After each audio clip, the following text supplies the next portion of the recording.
Good afternoon, good morning, and welcome. And thank you for your patience. Those that logged on early, we'll have a number of folks that will join us in progress, I'm sure. We've got over 70 that have indicated that they wanted to be a part of this webinar today, so that's delightful. And of course, we'll be sending it out to you that are on the line live. Thank you for taking this in live. And for those of you that couldn't make it, we will send it out to you as you'll find in your inbox in the next couple of days. The recording, and happy to answer any questions after the fact for sure. Couple of things. I've got colleagues in the background. I've got Jason that helped me organize and set up today, and we've got our guest speaker who will join me shortly, and I'll introduce him. And any questions you have, throw them into the chat, the Q&A you'll see, and we'll be delighted to answer those as we go through this. And as I say, there will be a recording that comes to you after the fact. So welcome to everybody. And also, of course, we want to acknowledge Queen's University, Smith School of Business. Our studio facilities are all situated on traditional Anishinaabe and Haudenosaunee territory. There's also a significant Métis community, and there are First Peoples from our other nations across Turtle Island present today. We're very grateful to be able to live, to learn, to laugh, to present this session. And again, we're respectful of obviously the history and the opportunity. So this is about the Certificate in Professional Impact Analysis. We'll tell you a fair bit of information today. We've got a special topic, which I'm delighted. Those of you that are worn out by Trump and D.O.G.E and other things that are going on, that's all of us. We've got our session here on protecting social impact programs in a world of uncertainty, understatement. So more on that shortly.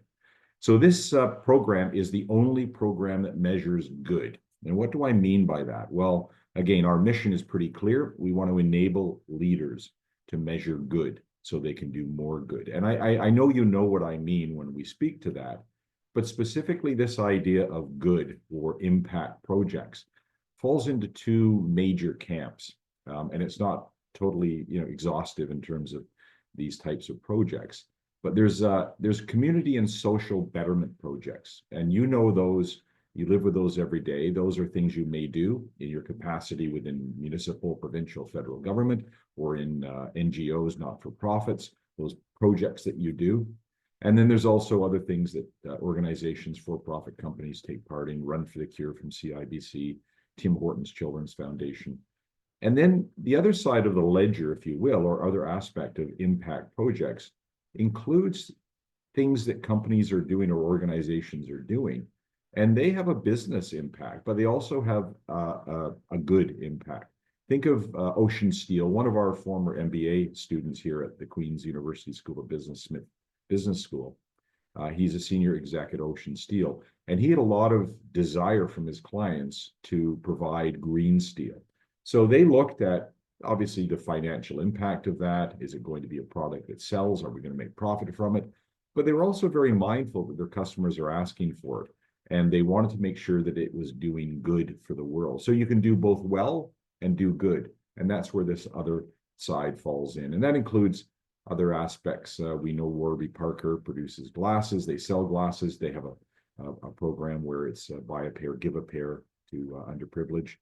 Suncor has taken away the plastic containers for their windshield washer fluid, and they've got pumps or fill stations across Canada as well. And these are all business activities, and they're also good for the world. So why is it important to measure impact? Well, we want to bring that to the forefront, and great companies are measuring it more and more. And what you can measure, you can move. This idea of measuring good to do more good. And this is also being asked by a number of stakeholders right across the board, whether that's shareholders, employees, customers, government, community. They are demanding more. And they really want to understand if we as an organization, or you as an organization, are going to do these things, are they actually moving the needle? Are you getting results out of them? And it's more and more important to be able to empirically, with evidence, measure impact projects. Because you're going to be asked more and more for that. And again, related to the topic today, sometimes it's for the survival of an organization to be able to say, no, we're actually moving the needle. Things are working. That project is actually doing good. So in comparison, and you're all aware of this, you certainly measure things in organizations, whether that's sales, it could be activities that you're measuring. And again, a lot of this falls into the financial camp, where it falls into, how do we measure customer satisfaction, or simply for compliance and reporting when it comes to financial management. Same when it comes to social impact programs. And these include better reporting to make better decisions. And as I mentioned before, this is very much about rigor and transparency when it comes to measuring these activities.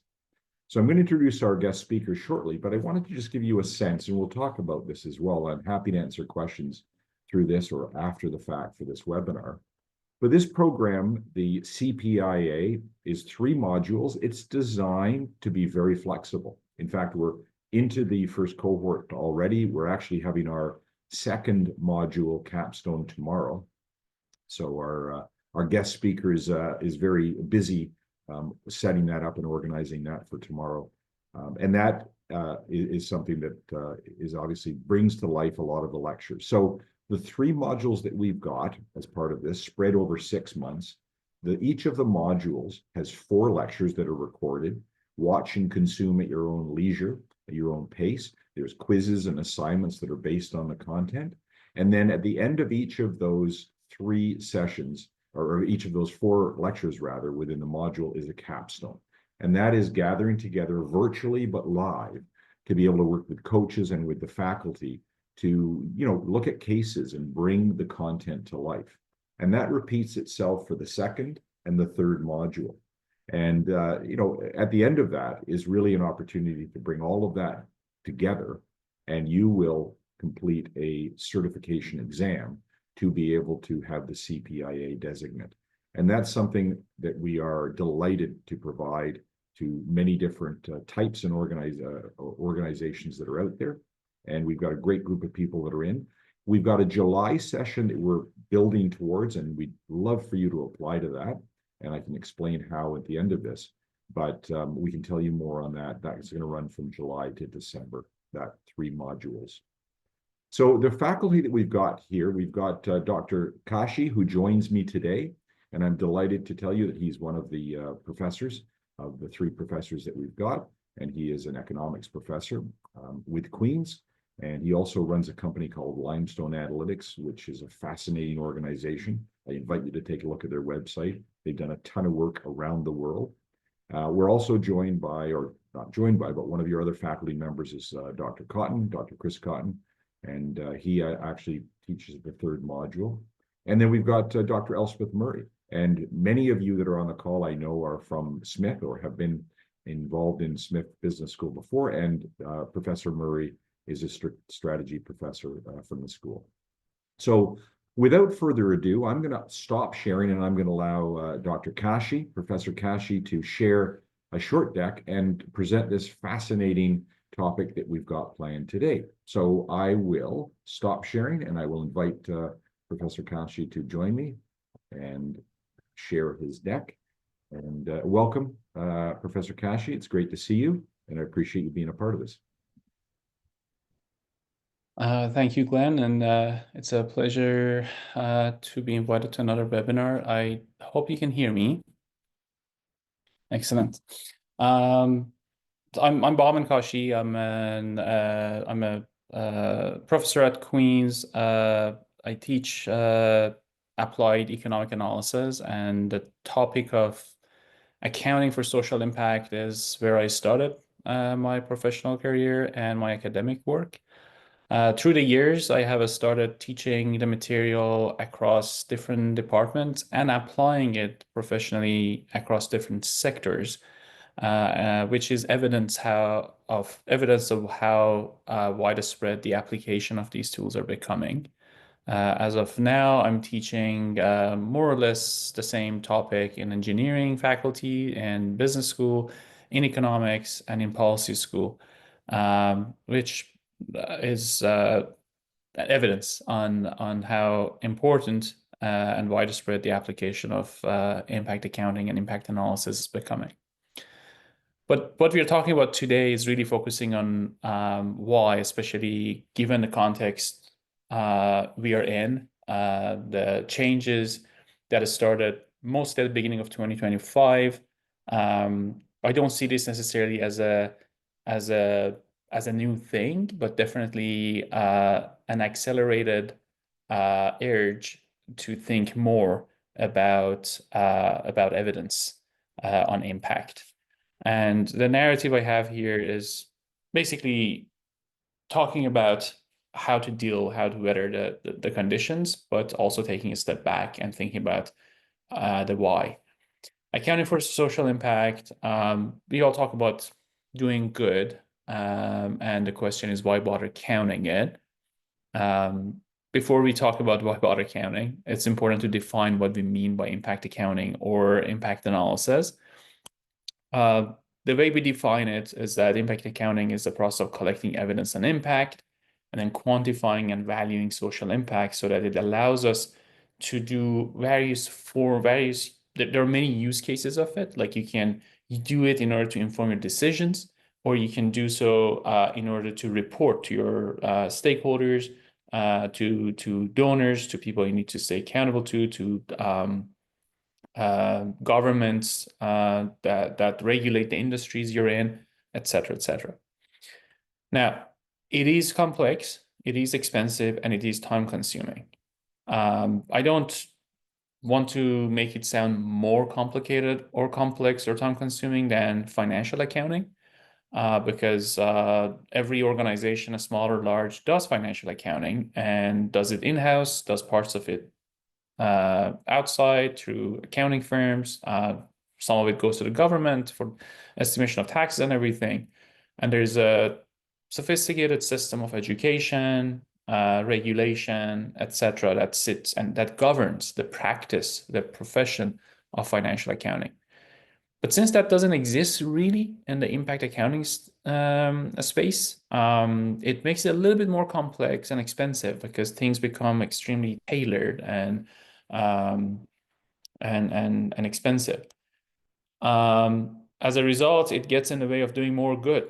People look at this as, well, I can spend resources on delivering more of what I'm doing or doing more of what I'm doing for a community, for a underprivileged group, et cetera, or I can spend resources on trying to account for it. So a good evidence of that is that if you look into the space of NGOs, they really always compete on who has the smallest overhead cost. Many organizations that independently review NGOs, they report what share of their total budget goes towards overhead costs. And overhead cost is the part of that is resources around generating evidence and impact, informing the decisions. So if you have this pressure to think less and do more, that thinking and collecting evidence, informing the design of activities, etc., that actually works against you if you're ranked in terms of how good you are as an organization based on how little you spend on overhead. So this is an example of how incentives are not aligned in that space. So when we look at the current state, there's a lot of focus on doing the minimum required when it comes to impact reporting, impact analysis. It's primarily for compliance and marketing, and majority of organizations are doing the minimum required. This is an extremely fragile state. Why is it fragile? It's because there is little to no independent verification in the picture. You're primarily doing impact accounting. There's an inherent conflict of interest because you're reporting on your own impact. And although in the financial accounting environment, if your reporting is inaccurate, it's gonna come out one way or the other at the end of the year in the bank account. If the money that you thought you're making is not gonna come through, the bank account will show it. But in the social impact space, you don't have that independent verification in the picture. So anything you do needs to be double verified through independent actors who would review whatever methodology is being used, whatever evidence informs that methodology. So at most, what we can verify is good intentions. There's a lot of focus on looking at okay, if the objective was to help poor kids in a community, was the money spent on that, or was the money spent on buying a fancy car? That really is just verifying whether or not there was good intentions in the picture and the money is not gone towards misuse and is not abused. But this is not really independently verifying whether or not the impact on children has happened, or this was the best use of the resources. So the question is it enough to have good intentions? Some of you might have come across a book called More Than Good Intentions. It's a book written by um, the former chief economist of United States Agency for International Development. And it talks about just that good intentions are not enough. So what is the value you can get out of impact analysis then if you want to go beyond good intentions? Well, it, uh, what is very hot right now is that given that a lot of resources are being retracted from helping from countries helping other countries, from organizations facilitating assistance, from social programs being passed down to private sector or being eliminated. Given this push, there's quite a lot of reduction in the resources available, and a lot of organizations are struggling to convince that what they do in the space of social impact is justified. So it's more taking a defensive view of it and say, if we have evidence, this allows us to defend what we do and why we do what we do with rigor and evidence, allows for greater protection of what is happening. Is that it? No. There's actually a lot more inherent in impact analysis that needs to be considered as well.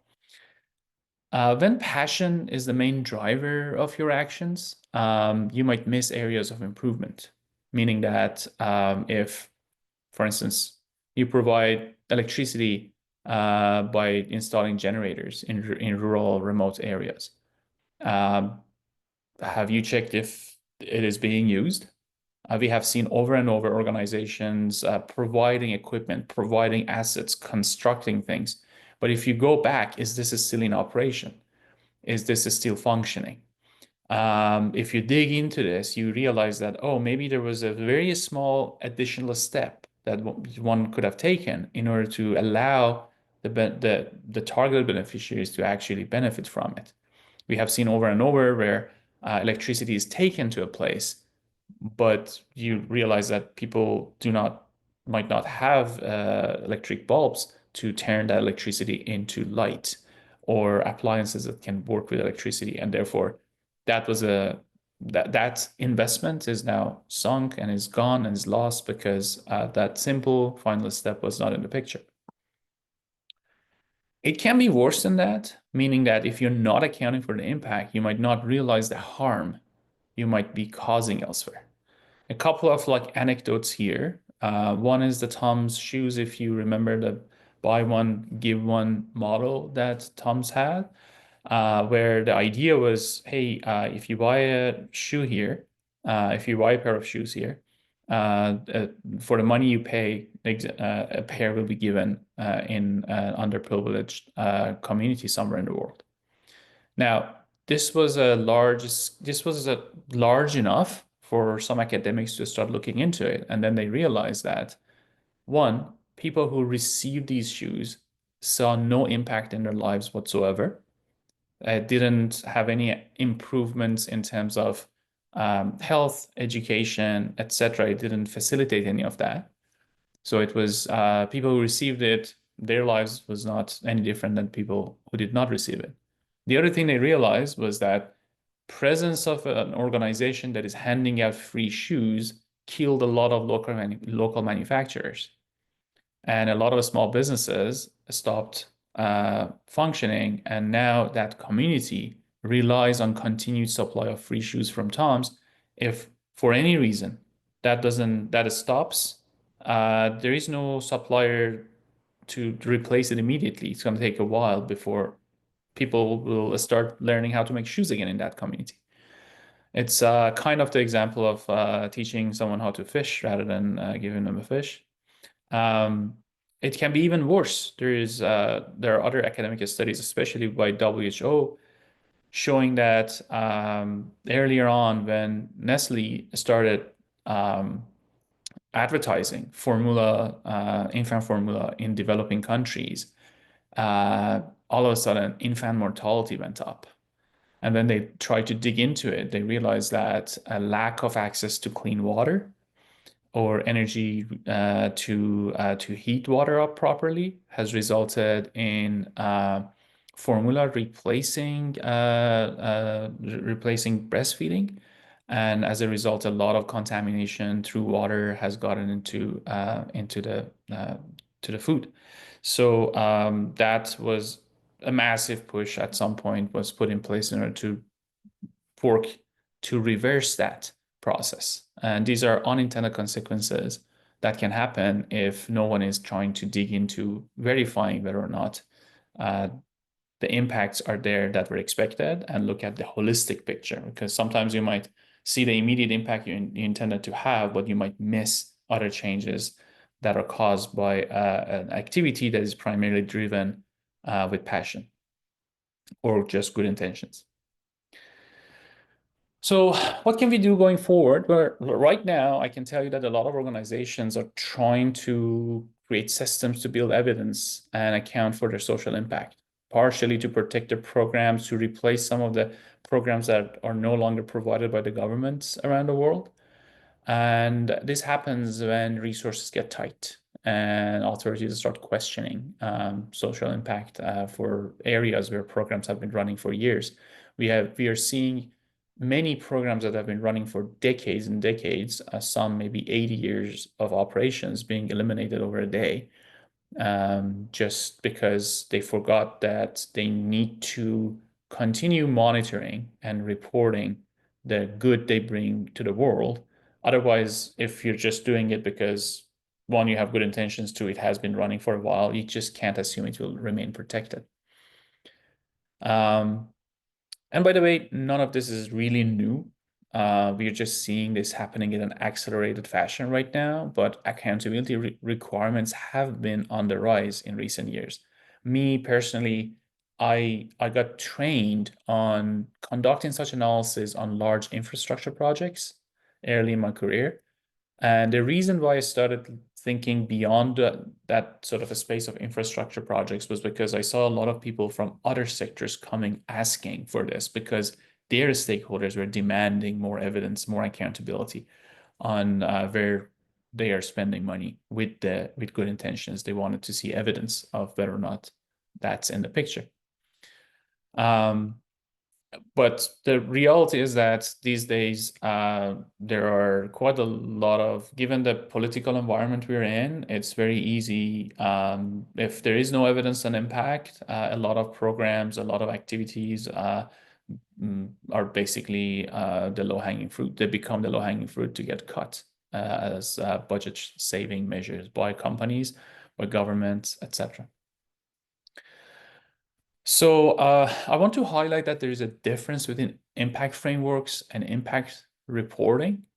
Impact reporting standards such as SDGs, ESGs, or a lot of different acronyms that you might see out there are more ways you can frame your impact to and put it in a standardized communication platform.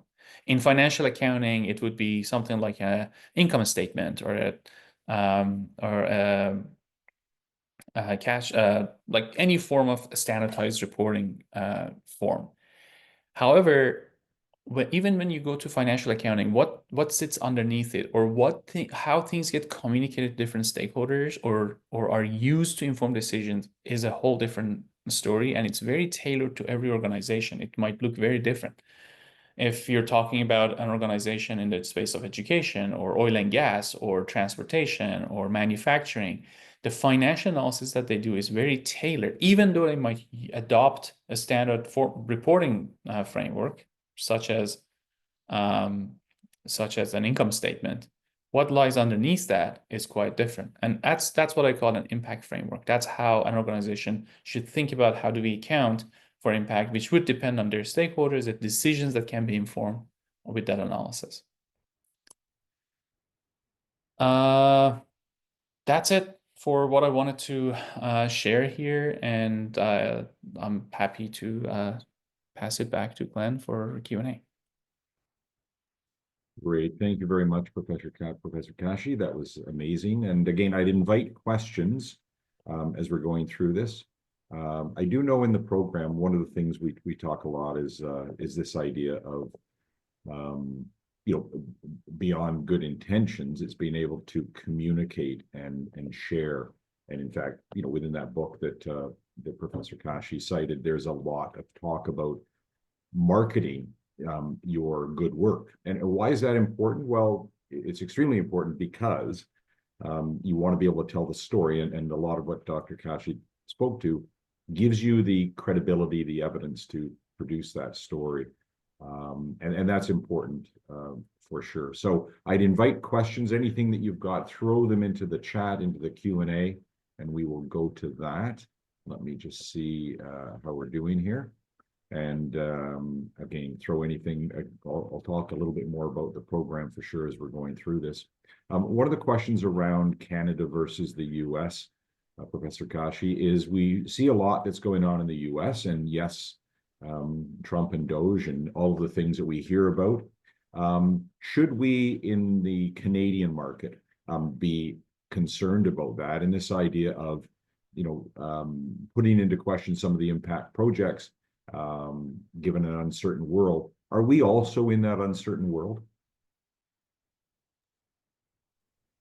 Thanks for that. The answer is yes. What we need to understand when thinking about the uncertainties around, it's not just about D.O.G.E. It's more about the general theme that is focusing on cost saving. Well, that's one measure. The other measure that the US government policy is now focusing on is reduced attention to a community approach to how the world works. Or in other words, more focus on what's happening inside the country and less attention to what's happening outside the country, which is a change in direction. And both of these kind of work hand in hand, creating a rapid change in the way things have worked, which could translate to reduced resources available for all sorts of social programming. And there's a chain effect here, because when there is reduced, let's think about it this way. The US government has for a long time provided massive amounts of humanitarian assistance in areas where there has been shortage of food for whatever reason in the world. Now, if those programs are winding down by the US government, the gap, the demand for such programs is not going away. They are in the picture. So any other organization in the world, private or public, or private or public, is now faced with new demand that might not have been addressed, that might not be addressed anymore.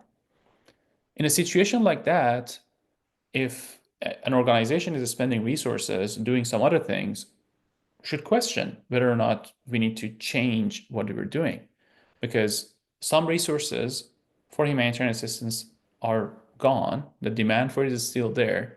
If you're doing something else somewhere else, should you cancel that and move that to this area where demand is not met anymore? So identifying that unmet demand, that's the type of question that one needs to answer. A lot of organizations, a lot of firms might be famous for doing specific initiatives, but the value for money for those initiatives would be subject to question now, because the context has changed. So I think there's definitely a massive shift in the global setting of how things were, and no country is exempt from that, simply because US used to have such a big global role, and everyone is impacted. There's a question about, a very practical question about jobs in this space. I'm just going to go to a slide here, and I'm going to let Dr. Kashi weigh in on this as well. But when we speak to who should attend the CPIA program, we talk a lot about leaders of today and tomorrow.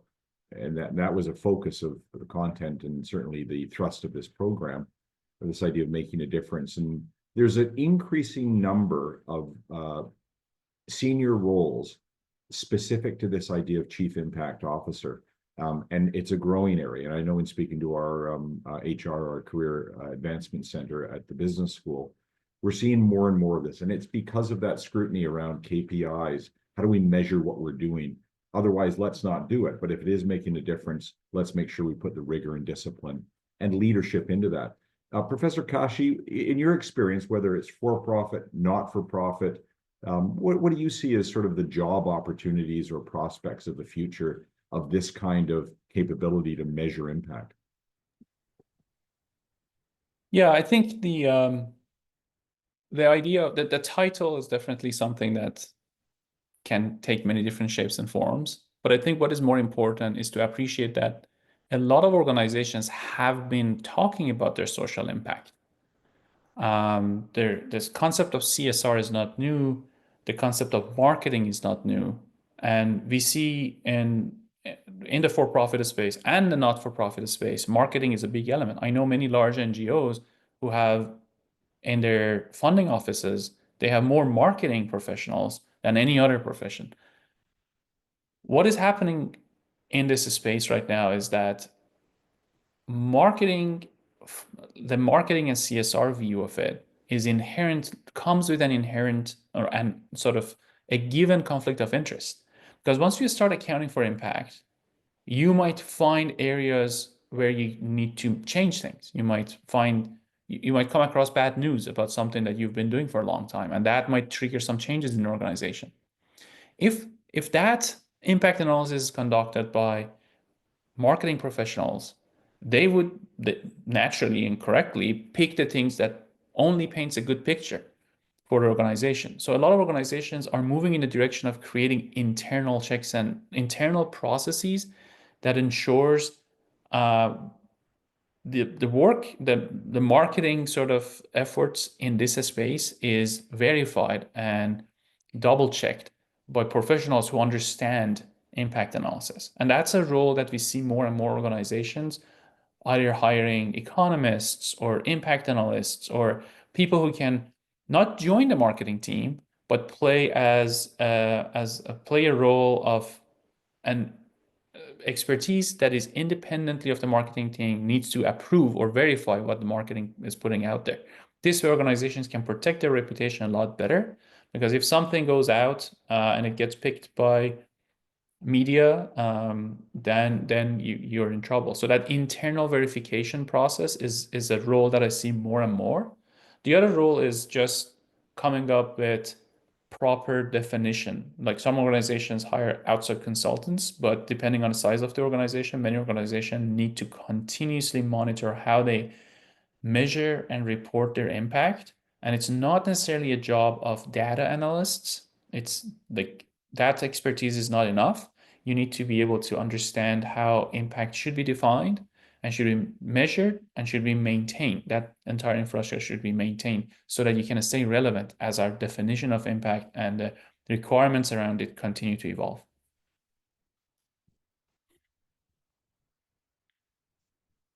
Sorry, a related question.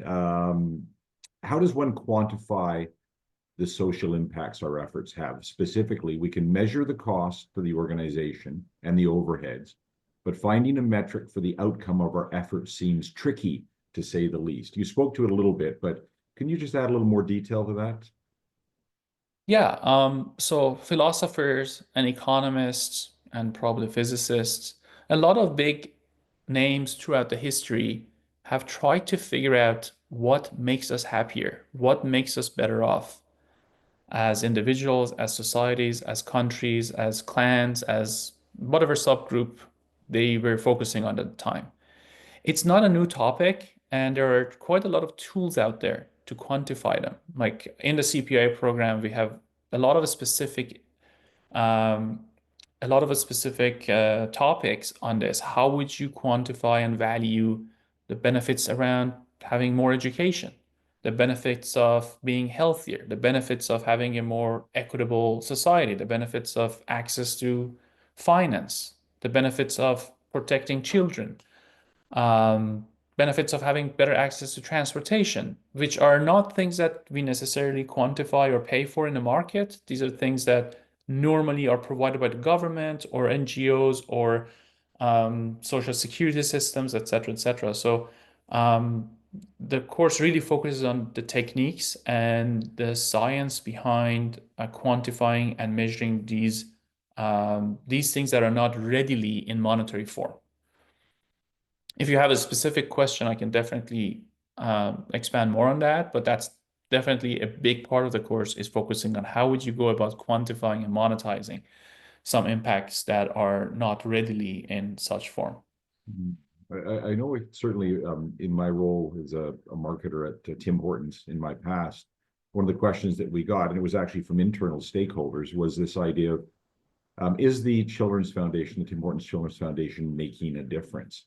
And the reason they were asking that is because they were contributing a fair amount of their rent royalty and advertising to the effort and funding of these 6 camps across Canada and the US, sending thousands of children each year, economically disadvantaged children. So we always spoke to the number that we would have go to the camps on an annual basis. Then the other end of that was the amount raised on coffee day, on camp day, 10 million in coffee sales, et cetera. But what they really were looking for, as we sort of distilled that down, Professor Kashi, was this idea of, but what are you going to do to measure the value of what we do? Number of kids is one level. That's great. But what we actually did, and again, related to this in a very specific way, but rudimentary way, is this idea of measuring the value of the number of kids that go to that camp and what that knock-on effect was. And what we were able to do is connect the dots between those that went to camp, went on to finish their high school, went on to go to postgraduate or post-secondary school, went on to be productive members of society, etc. So all of this, where they may have been handicapped, if you will, being economically disadvantaged, we were able to paint a picture quantifiably, not as disciplined and as rigorous as we're talking here, but that's one level of that for sure that that we were able to do, which had me delighted with being part of this program. One final question before I get to a question on the dynamics of the program in terms of weekly course time commitment is one from Victor, who asked, how can we deal with the complexity around the fine line between contribution versus attribution of impact? So I think, Glenn, what you mentioned about the example you provided with Tim Hortons and the path those children went on in their lives, that's a great sort of segue to this question of what evidence did you have on whether or not these kids would have gone through the exact same path without the program or not? That's the contribution. When you observe a change, how can you actually claim that this change was caused by a particular event, not a lot of other things that might have happened at the same time? And that's exactly a third of the CPIA program focuses on that. Oftentimes, people who might be taking a very academic approach to this might say, oh, you have to run an impact evaluation. But in practice, we know that it's not always practically feasible to run an impact evaluation. It might even be unethical in some circumstances to deny a group services in order to ensure we can measure what will happen to those who receive a service. So with those challenges in mind, impact evaluations like randomized RCTs, etc., those are all good technical tools, but they are not applicable in every scenario. To answer Victor's question more specifically, it is more important to appreciate the difference between contribution and attribution than actually focusing on figuring out exactly what is attribution. Like you can always, in circumstances where you don't have enough data or you're not in an ethical context for running an impact evaluation, you might need to report what is observed and acknowledge that this is at best contribution. We can't really claim that the entire improvements observed are coming from the intervention that was done.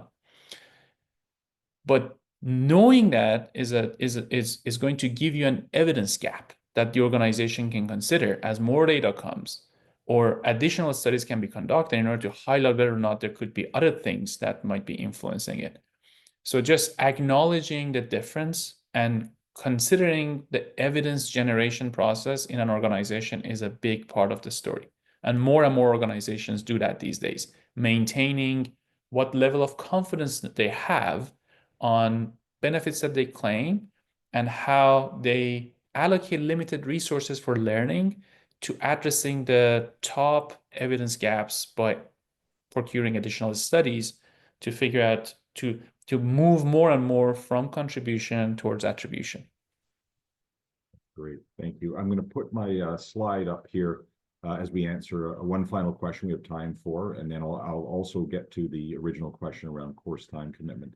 But again, feel free to reach out to me or go to our website, lots of information. And after the fact, I'm happy to answer questions or connect you directly to Professor Kashi as well. But the question before I speak to the course time commitment is an interesting one because I've been there myself. Impact often takes time. I'm assuming measuring of that as well. From your experience, how do impatient companies respond to this?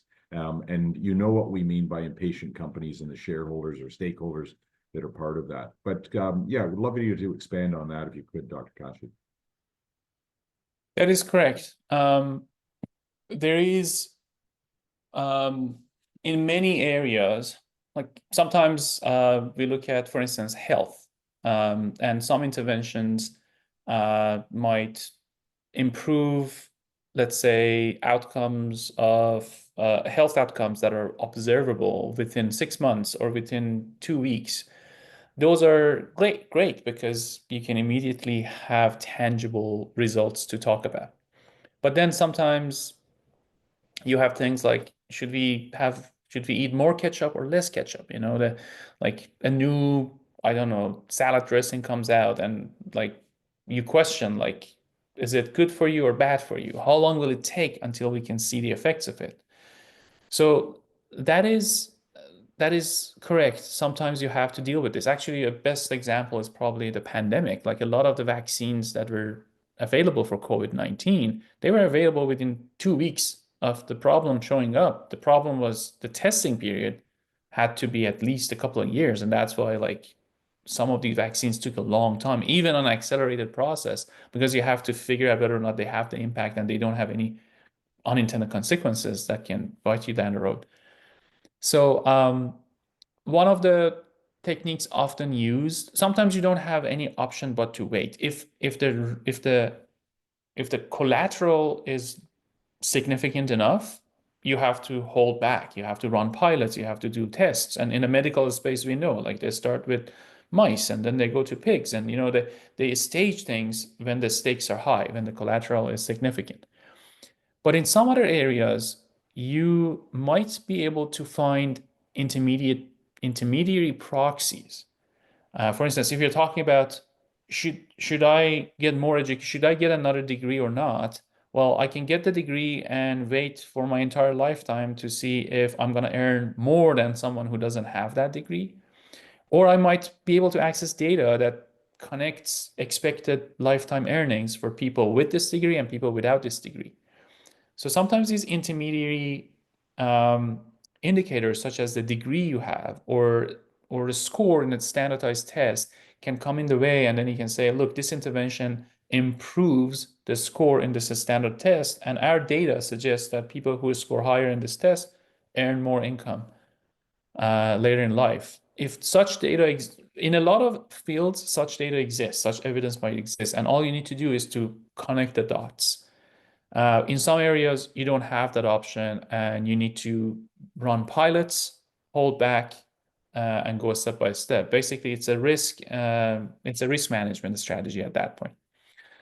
I hope I answered the question. I can definitely get into more specific examples if I know the specific case you're talking about, but I don't think that we have the time to get into that on this webinar. So that's great. And again, one final question specific to the structure of the program, recognizing everyone learns at their own pace. I'm curious about the average expected coursework per week. I mentioned we've got a leisurely amount of time that we have intentionally created for this program. It's over 6 months. It's 3 modules. Each of the modules has a lecture, somewhere between 15-minute lecture and a 45-minute lecture. So that is easily consumed and reconsumed as you watch it again and again, if you want. So I would say on average, probably 5 to 10 hours a week. You set that out intentionally. That's generous, I think, during the review or viewing of the lectures themselves, that very simple quiz that's based on the lectures, the assignment that is also based on the lectures. The time commitment of the capstone day, virtual but live, is a full day on a Friday, and that's one day each of the modules. But you've got a clear idea of the runway. The 6 months, you know when to set time aside. It's all done from your office or home, etc. So we've intentionally created time and space. We've also got weekly, with Dr. Kashi and Dr. Cotton, we've got weekly coffee chats, live sessions that you can ask questions, dig into it a little deeper. He's also, in many cases, provided some rich additional content on tariffs, which were helpful to me to understand them. So this is intentionally a very flexible and well-paced program. The cost of the program is $7,500 for all 3 modules, materials, the coaching, the capstone days, etc. And that can be paced out over the 6 months as well, so you can pay for each module as you go. And then if there's individuals, companies, organizations that provide 3 or more students, we drop that down to $2,000 per module, so $6,000 in total. So it is designed to be accessible both in a cost as well as in a time commitment, and we're delighted to share this program with everyone. So I'm going to say thank you to Dr. Kashi. Really appreciate your time. Fascinating. I know it's just a dip into a very deep pool, but lots more of this kind of discussion and measurement, rigor, discipline, evidence as you get into the program. And I'm delighted to not only be a part of the program, but to be a student in this program as well, which has been delightful over the last several months. So thank you again, Dr. Kashi. Thank you, Jason, in the background. And thank you to everybody that has joined us live today. And those that are watching this in post as you get the video, please feel free to reach out to me on the email that you see there, or go to our website, and we're delighted to chat with you. So thank you for your time. Have a great day.